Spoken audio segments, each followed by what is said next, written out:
Sure. I want to ask you about Cameroon and then about the China Energy Fund Committee. On Cameroon on Friday, you'd said that the UN is still looking exactly at what the President, Paul Biya, said.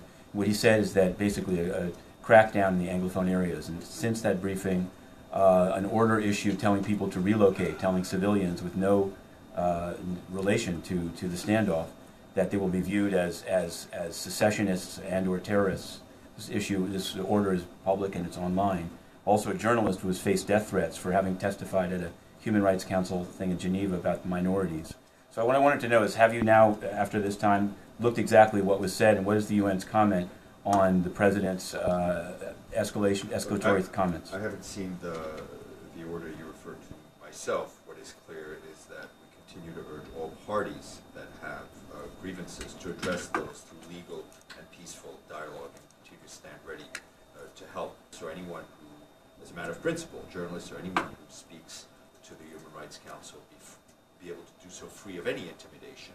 Is it legitimate under international law to order civilians out of an area, saying that you'll be viewed as a collaborator if you do not leave? This was happening in Manu. I will take a look. I have not seen the specific order. And I want to ask you about Patrick Ho, if I could.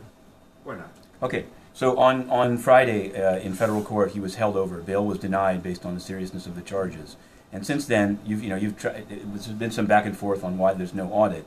But it appears that he was put on to something called the UN High-Level Advisory Group on Sustainable Transport, was a member of that. I've seen an interview he did in the building with UN Radio about presenting a report, that report, I believe, in October 2016 to Ban Ki-moon. So it seems like he had a much greater UN penetration even than Anglam did, which triggered an audit. So I'm wondering, has the UN, whether audit or not, can it say how many times, for example, one of the issues that came up in the bail hearing is how many times he was in the U.S. in 2017. So has the UN determined the extent of this now indicted briber's contacts inside the UN, and was he in fact on a UN high-level advisory group on sustainable transport? I will check on that if I have more to share.